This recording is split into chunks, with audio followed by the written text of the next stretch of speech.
Okay, thank you very much. This is big stuff, and we appreciate you being here.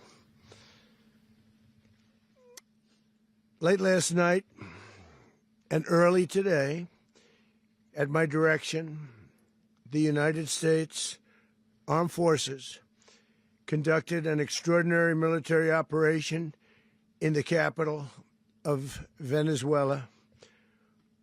Overwhelming American military power, air, land, and sea, was used to launch a spectacular assault.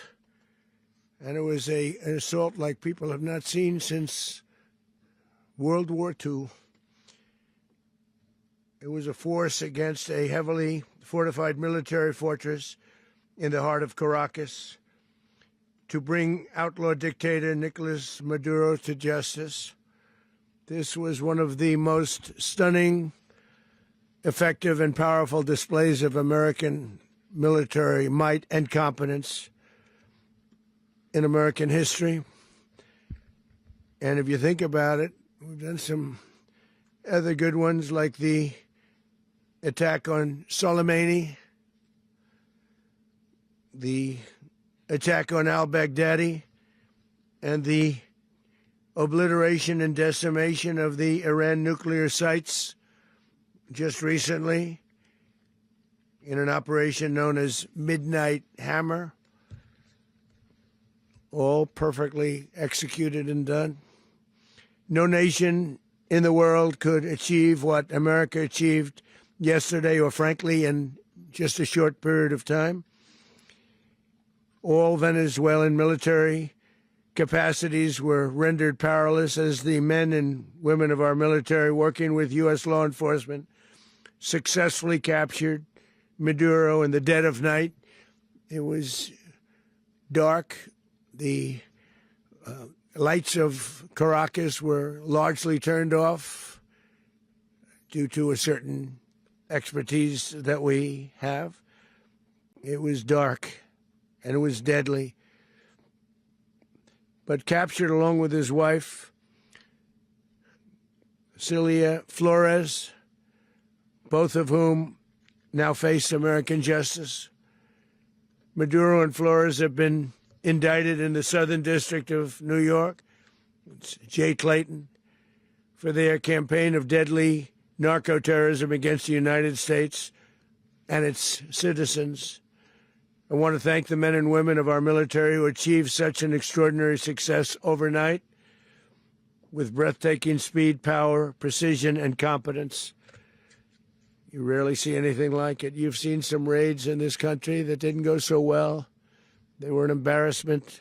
If you look back to Afghanistan, or if you look back to the Jimmy Carter days, they were different days. We're a respected country again, maybe like never before. These highly trained warriors, operating in collaboration with U.S. law enforcement, caught them in a very ready position. They were waiting for us. They knew we had many ships out in the sea, just sort of waiting. They knew we were coming. So they were in what's called a ready position. But they were completely overwhelmed and very quickly incapacitated. If you would have seen what I saw last night, you would have been very impressed. I'm not sure that you'll ever get to see it, but it was an incredible thing to see. Not a single American service member was killed, and not a single piece of American equipment was lost. We had many helicopters, many planes, many people involved in that fight. But think of that, not one piece of military equipment was lost, not one service member was, more importantly, killed. The United States military is the strongest and most fearsome military on the planet by far, with capabilities and skills our enemies can scarcely begin to imagine. We have the best equipment anywhere in the world.